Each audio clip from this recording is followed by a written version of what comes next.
ప్రియమైన విద్యార్థులారా, స్వాగతం.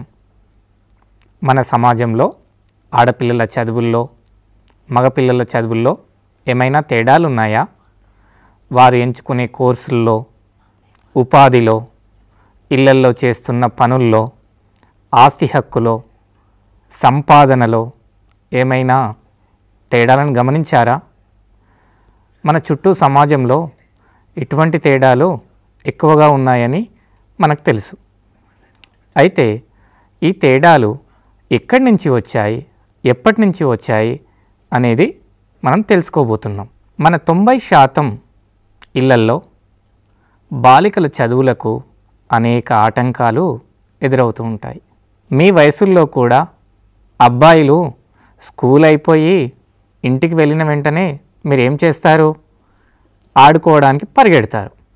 మరి అమ్మాయిలు మాత్రం ఇంటి పనులు చేస్తూ ఇంటికే పరిమితం అయిపోతారు. ఇది మనం గమనిస్తున్నదే కదా. ఇలాంటి వివక్షతను గురించి మనం ఇప్పుడు తెలుసుకోబోతున్నాం.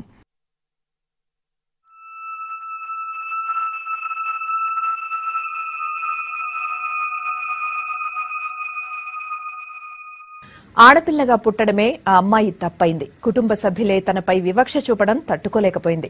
చదువుకోవాలన్న తన కోరికను చిదిమేస్తుంటే భరించలేకపోయింది. ఆర్మీ ఉమెన్ కావాలన్న లక్ష్యాన్ని అడుగడుగునా అడ్డగిస్తుంటే మానసికంగా కుంగిపోయింది. మనసు చంపుకుని బతకడం ఇష్టం లేక ఆత్మహత్య చేసుకుంది. ఆదిలాబాద్ జిల్లాలో ఓ విద్యా కుసుమం నేలరాలింది.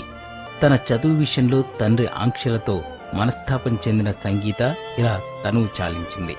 7వ తరగతి వరకు ఫస్ట్ క్లాస్లోనే పాస్ అయింది. కానీ తర్వాత కష్టాలు ప్రారంభమయ్యాయి. ఆడపిల్లకు చదువెందుకంటూ ఇంట్లో ఆంక్షలు మొదలయ్యాయి. అప్పటి నుంచి చదువులో ముందున్న సంగీత మానసికంగా కుంగిపోయింది. కుటుంబ సభ్యుల ఆంక్షలతో చివరకు ఇలా సెలవంటూ వెళ్లిపోయింది. విద్యార్థులు, ఈ సంగీత పరిస్థితి చూశారు కదా. ఇలా ఎందుకు జరిగింది? దీనికి ఎవరు బాధ్యత వహిస్తారు? ఇలా జరగకుండా ఉండాలంటే ఏం చేయాలో ఆలోచించండి. అయితే ఇది నాణానికి ఒకవైపు మాత్రమే. మరోవైపు ధైర్యంగా ఉన్న దాదాపు మీ అంత వయసుల్లోని ఆడపిల్లలు సాధించిన విజయాల్ని ఇప్పుడు గమనించండి. వారిలో మాలావత్ పూర్ణ, ఎండెల సౌందర్య, నిఖత్ జరీనా వంటి వారు ఉన్నారు. వీరి గురించి ఇప్పుడు మనం తెలుసుకుందాం.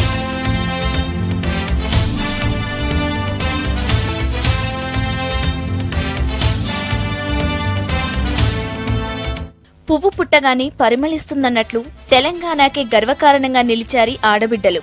పేదరికం వారి లక్ష్యం ముందు చిన్నబోయింది. అంకుటిత దీక్ష వారికి అఖండ విజయాన్ని, గుర్తింపును సాధించి పెట్టింది. అతి చిన్న వయసులో ఎవరెస్టు శిఖరాన్ని అధిరోహించి తెలంగాణకే గర్వకారణంగా నిలిచింది మాలావత్ పూర్ణ. హాకీ స్టేడియంలో మెరుపు వేగంతో కదులుతూ ప్రత్యర్థులను చిత్తు చేసి జాతీయ స్థాయిలో గుర్తింపు తెచ్చుకుంది ఎండెల సౌందర్య. ఇక తన పంచులతో ప్రత్యర్థులను చిత్తు చేసి తనకంటూ ఓ ఇమేజ్ క్రియేట్ చేసుకుంది బాక్సింగ్ ఛాంపియన్ నిఖత్ జరీనా.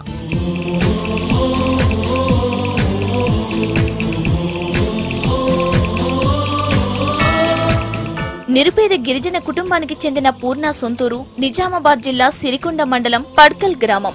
చిన్నతనం నుంచి పేదరికాన్ని అనుభవించిన పూర్ణ తన సాహసోపితమైన యాత్రతో దేశానికే గర్వకారణంగా నిలిచింది. ఎముకలు కొరికే చలిలో ప్రపంచంలోని ఎత్తైన ఎవరెస్టు శిఖరాన్ని అధిరోహించి అందర్నీ ఆశ్చర్యానికి గురిచేసింది. తాడ్వాయి గురుకుల పాఠశాలలో 10th చదువుతున్న పూర్ణ క్రమశిక్షణతో పాటు కఠోర సాధనతో తాను ఎంచుకున్న రంగంలో విజయాలను సాధించింది. మహిళలు తలుచుకుంటే ఏదైనా సాధించవచ్చని సగర్వంగా చెప్తుంది పూర్ణ. నేను మే 25, 2014లో నేను మౌంట్ ఎవరెస్ట్ ఎక్కడం జరిగింది. వరల్డ్ రికార్డ్ కూడా నేను సాధించాను. అలాగే మా స్కూల్కి, మా విలేజ్కి మంచి పేరు వచ్చినందుకు చాలా గర్వపడుతున్నాను. నేను మనం అబ్బాయిల కంటే ఎక్కువ చేయగలము, వాళ్ళతో సమానం, వాళ్ళకంటే ఎక్కువ కూడా మనం చేయగలము అన్నది మనం నిరూపించాలి. ఎండెల సౌందర్య ఈ పేరు ఒకప్పుడు ఎవ్వరికీ తెలీదు. కానీ భారత మహిళా హాకీ జట్టుకు ప్రాతినిధ్యం వహించాక దేశవ్యాప్తంగా మారుమోగింది. ఎందుకంటే ఆమె గ్రౌండ్లో ఉందంటే ప్రత్యర్థులకు హడలే, స్టిక్ పట్టిందంటే గోల్స్. ఎన్నో పతకాలు, మరెన్నో ప్రశంసల జల్లులు. ఆల్రౌండర్గా అంతర్జాతీయ స్థాయిలో గుర్తింపు. మువ్వన్నెల పతాకానికి గౌరవం తెచ్చిపెట్టిన చరిత ఆమెది. మహిళలు హాకీ ఆడడం అంటే అంత ఈజీ కాదు. అది మన దేశంలో ఇంకా కష్టం. కానీ నిజామాబాద్కు చెందిన ఈ క్రీడాకారిణి హాకీలో మెడల్స్ సాధించి చరిత్రను తిరగరాసింది. కెరీర్ మొదలుపెట్టిన దగ్గర నుంచి అన్ని ఇబ్బందులే. అసలే నిరుపేద కుటుంబం, ఆర్థిక ఇబ్బందులు, ఇవన్నీ అధిగమించి అంతర్జాతీయ స్థాయిలో గుర్తింపు పొందింది ఇందూరు అమ్మాయి.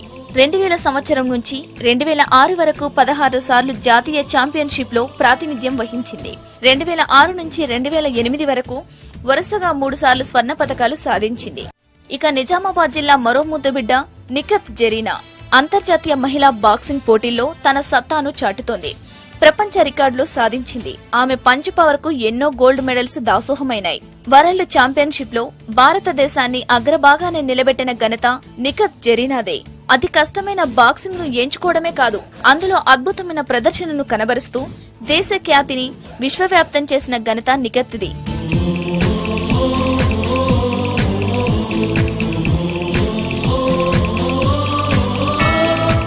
ఓవైపు చదువుకుంటూనే మరోవైపు తన అద్భుత టాలెంట్ తో రికార్డుల మోత మోగిస్తుంది. 2010 జాతీయ స్థాయి బాక్సింగ్ పోటీలో గోల్డ్ మెడల్ సాధించింది. 2011లో విశాఖపట్నంలో జరిగిన వరల్డ్ ఛాంపియన్షిప్ క్యాంపులో పాల్గొని టర్కీలో జరిగిన వరల్డ్ ఛాంపియన్షిప్ లో గోల్డ్ మెడల్ తీసుకొచ్చింది. 2013లో యూత్ వరల్డ్ ఛాంపియన్షిప్ లో అద్భుత ప్రతిభ కనబర్చి గోల్డ్ మెడల్ సాధించింది. ఇలా ఒకటి కాదు, రెండు కాదు, వందలాది మెడల్స్ ఆమె ప్రతిభకు దాసోహమైనాయి. ఈ రికార్డులు సాధించి తన తల్లిదండ్రులకు మంచి పేరు తేవడమే కాదు, దేశానికే గర్వకారణంగా నిలిచింది.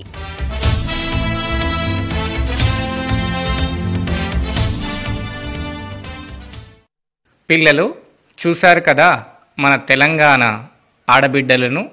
మీరు కూడా వీరిని ఆదర్శంగా తీసుకొని ఎదగాలని ఆశిస్తున్నాం. మన రాష్ట్రంలో బాగా విస్తరించిన విద్యా వ్యవస్థ ఉన్నా కూడా ఆడపిల్లల చదువులు అంతంత మాత్రంగానే ఉన్నాయి. కేవలం 15% మంది ఆడపిల్లలు మాత్రమే ఇంటర్మీడియట్ వరకు చదువుకుంటున్నారు. ఈ వివక్షతకు కారణం వారి తల్లి చదువుకొని ఉండకపోవడం. ఆడపిల్లలని ఇంటి పని, పొలం పని, షాపుల్లో పనికి కుదిరించడం, బడిలో చెప్పిన విషయాలు ఇంటి వద్ద మననం చేసుకోవడానికి వారికి సమయం లేకపోవడం కూడా కొన్ని కారణాలు. ఉన్నత చదువులో కూడా వివక్షతను చూపెడుతున్నారు. అబ్బాయిలకు సైన్స్, గణితం వంటివి, అమ్మాయిలకు భాష, సాహిత్యం, హోమ్ సైన్స్ వంటివి తీసుకోవాలని తల్లిదండ్రులు ఒత్తిడి తెస్తున్నారు. అయితే ఈ పరిస్థితి ఇప్పుడిప్పుడే మెరుగవుతూ ఉంది. అయినప్పటికీ 1/6 వంతు విద్యార్థులు 5వ తరగతి తర్వాత పాఠశాలకు దూరం అవుతున్నారు.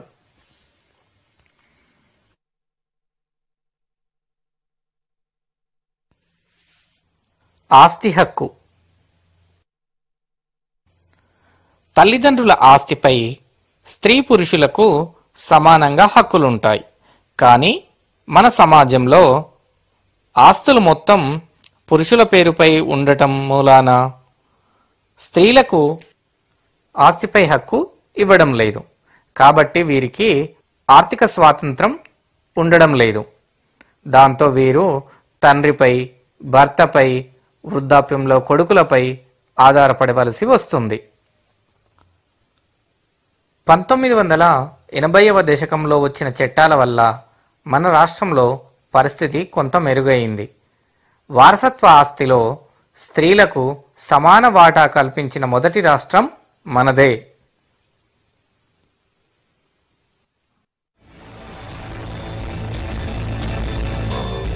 మహిళలు ఆస్తి హక్కులు. ప్రాచీన కాలంలో మహిళలకు ఆస్తి హక్కులు లేవు. హిందూ ధర్మ శాస్త్రం ప్రకారం స్త్రీలకు బాల్యం, యవ్వనం, వృద్ధాప్యంలో పోషణ మాత్రమే ఉండేది. మహిళలకు వచ్చిన కానుకలు మాత్రమే స్త్రీ ధనం అనేవారు.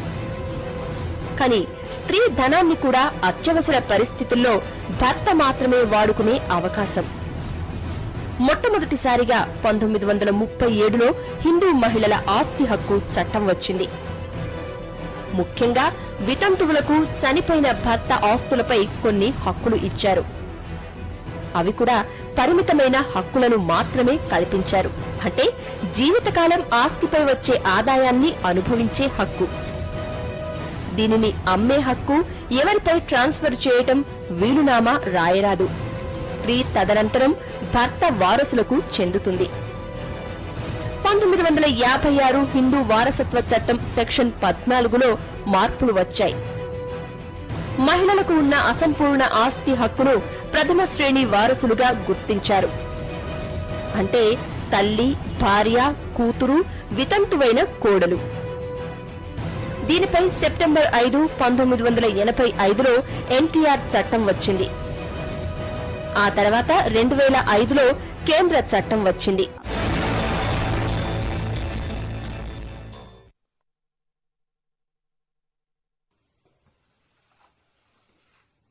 ఉపాధి.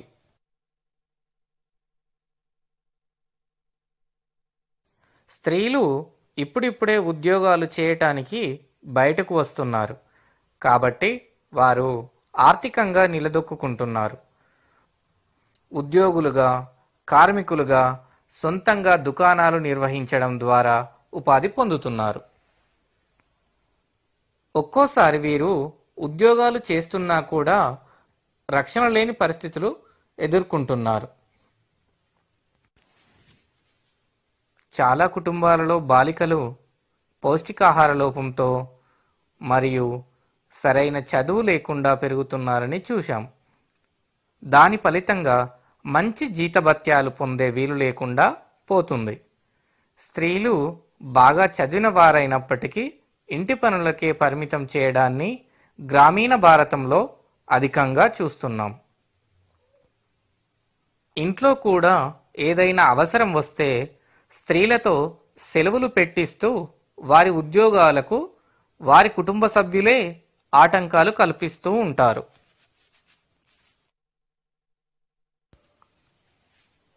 ఇది మన దేశ రాజధాని అయిన ఢిల్లీలోని ఒక ఇంట్లో పనిచేసే మాలిని యొక్క అనుభవాలు. మీలో ఎవరైనా ఒక విద్యార్థి లేచి ఈ యొక్క అనుభవాలను చదివి వినిపించండి. చర్చ. 1. ఇలా మీకు తెలిసి ఇళ్లల్లో పనిచేసే వారి గురించి, వారి సమస్యల గురించి మీకు తెలిసింది చర్చించండి. 2. వీరి యొక్క జీతభత్యాలు వారికి సరిపోతున్నాయా? 3. స్త్రీలు చేయగలిగే ఇతర పనుల గురించి చర్చించండి. స్త్రీలు కూడా రక్షణ, నౌకాదళం, వైమానిక దళాల్లో పనిచేస్తున్నారు. మహిళా పైలట్లు, రైల్ ఇంజన్ డ్రైవర్స్, ఆటో డ్రైవర్స్గా కూడా వివిధ రంగాల్లో పనిచేస్తున్నారు. విద్యార్థులారా, ఇంకా కొన్ని ఉద్యోగాలను మీరు చెప్పండి చూద్దాం.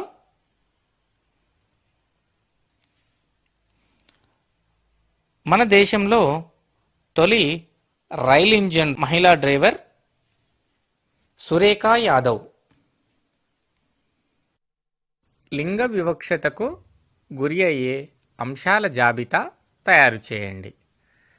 మధ్యలో చదువు మానేసిన మీ తోటి బాలబాలికలతో మాట్లాడి వారిని తిరిగి తరగతి గదికి తీసుకురావడానికి ఎటువంటి చర్యలు తీసుకోవచ్చో తరగతిలో చర్చించండి.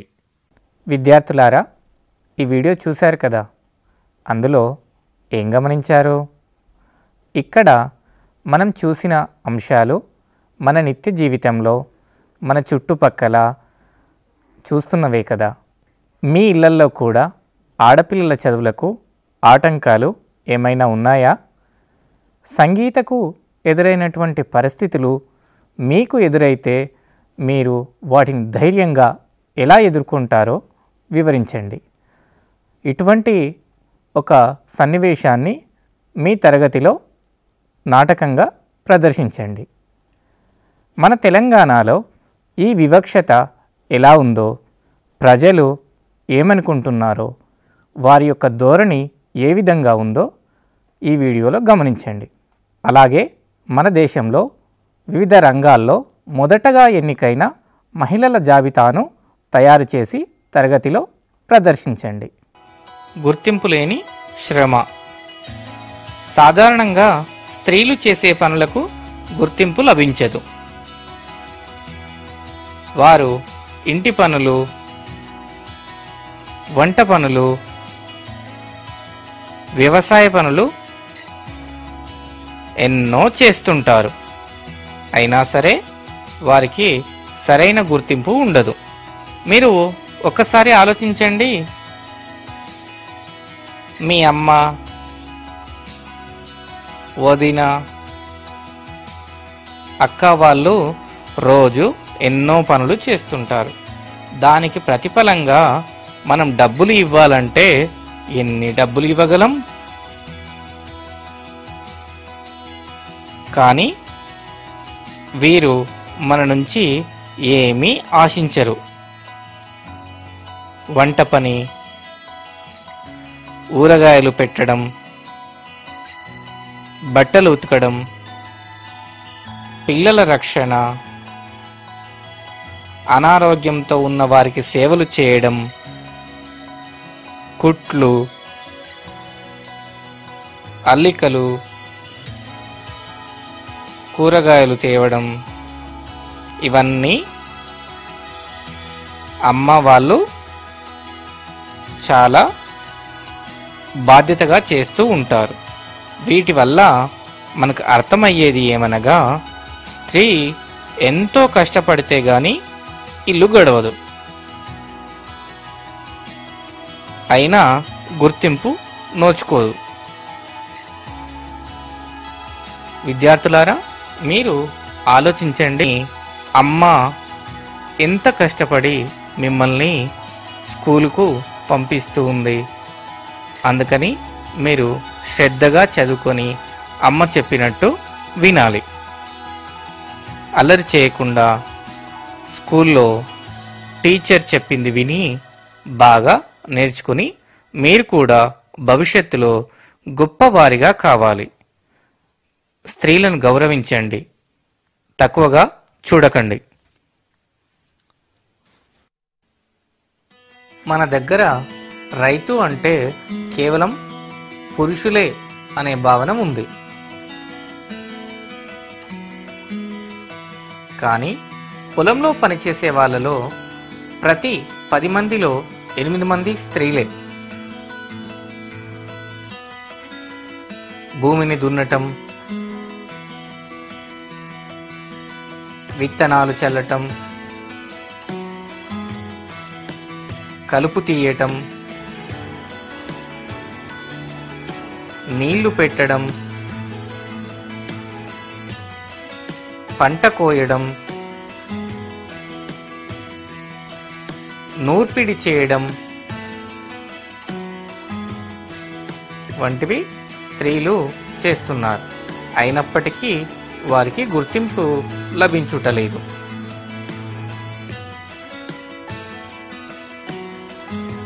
కూలీలో కూడా స్త్రీ పురుషులకు వ్యత్యాసం ఉంటుంది. ఈ విషయాన్ని మీరు మీ ఇళ్ల వద్ద గమనించే ఉంటారు, లేదా మీ తల్లిదండ్రులను అడిగి తెలుసుకోండి.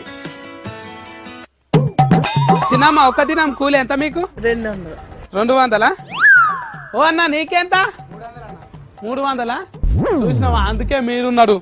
300 ఇచ్చినందుకు నువ్వేమో కింద ఉసుక నింపుతున్నావు. అందుకే మాతో సమానం కాదు మీరు. ఎంతైనా మీకు తక్కువనే కూలి కదా, ఆడవిళ్ళకి తక్కువనే. అగో మావన్కి ఏం పని లేదా? అలానేమో సర్వేలు చేస్తున్నాడు. నీకు కూడా 200లేనా? కొండవో ఇడు కూలి సంఘాలు కట్టిండా ఏంది? ఓ సత్తి, ఓ అన్నా, ఏడ పని చేస్తావు? నేను ప్రైవేట్ కంపెనీలో చేస్తాను. ప్రైవేటా? కంప్యూటరా?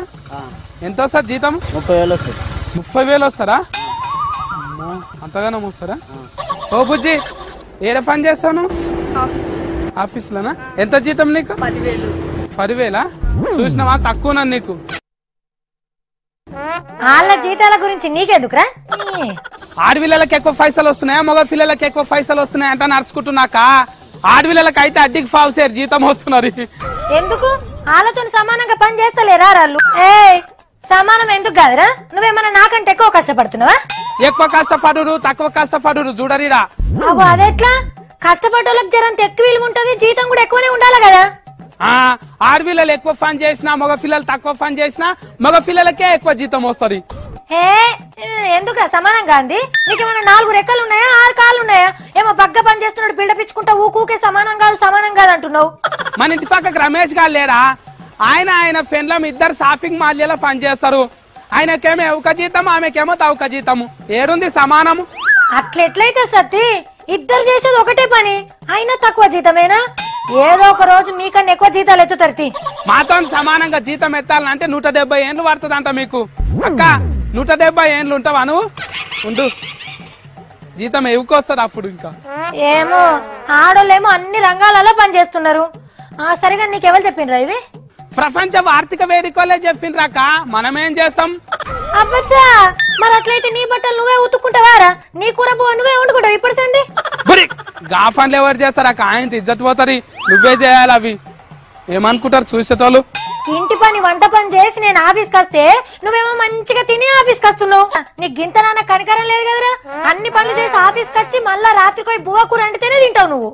అవునాక, ఎంత తిఫలవాడ కూడా మొగోళ్ళతో సమానంగా చేసినా కూడా ఆడోళ్ళకి పైసలు ఎందుకు ఇయ్యరాక సమానము?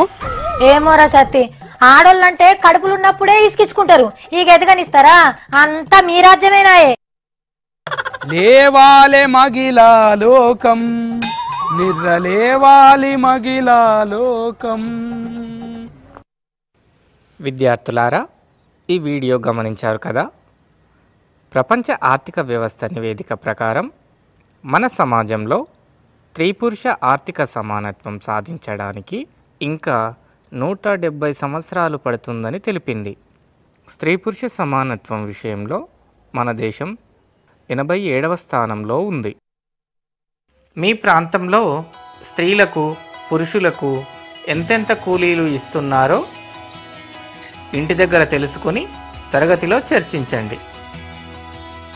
విద్యార్థులారా, పేజీ నంబర్ 141లో పొలంలో పనిచేస్తున్న రైతుల చిత్రాలను గీసి మీ ఉపాధ్యాయునికి చూపెట్టండి. మారుతున్న పరిస్థితులు. మనం 13వ 14వ పాఠంలో చదువుకున్నట్లుగా ప్రభుత్వ కృషితో స్త్రీలు ప్రస్తుతం స్థానిక స్వపరిపాలనలో సగం పాలు పంచుకుంటున్నారు. మన సమాజంలో ఇప్పుడిప్పుడే మార్పు వస్తుంది. కుటుంబాల నుండి, వారి భర్తల నుండి ప్రోత్సాహం లభించడం ప్రారంభమైంది. వారు కూడా రాజకీయాలలో చురుగ్గా పాల్గొంటూ నాయకురాళ్ళుగా పరిణితి సాధిస్తున్నారు. కానీ ఇది ఇంకా పెరగాలని ఆశిద్దాం. ప్రస్తుతం మన దేశంలోని మహిళా ముఖ్యమంత్రుల పేర్లు చెప్పండి చూద్దాం.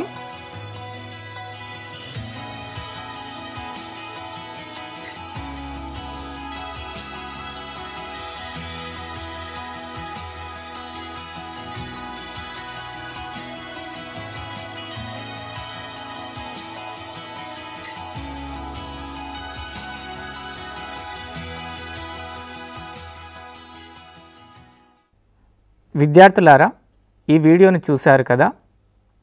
అయితే ఈ పాఠం ద్వారా మీరు ఏమి నేర్చుకున్నారు? మన రాజ్యాంగం కూడా ప్రాథమిక హక్కులలో సమానత్వం అనే హక్కు ఇచ్చింది.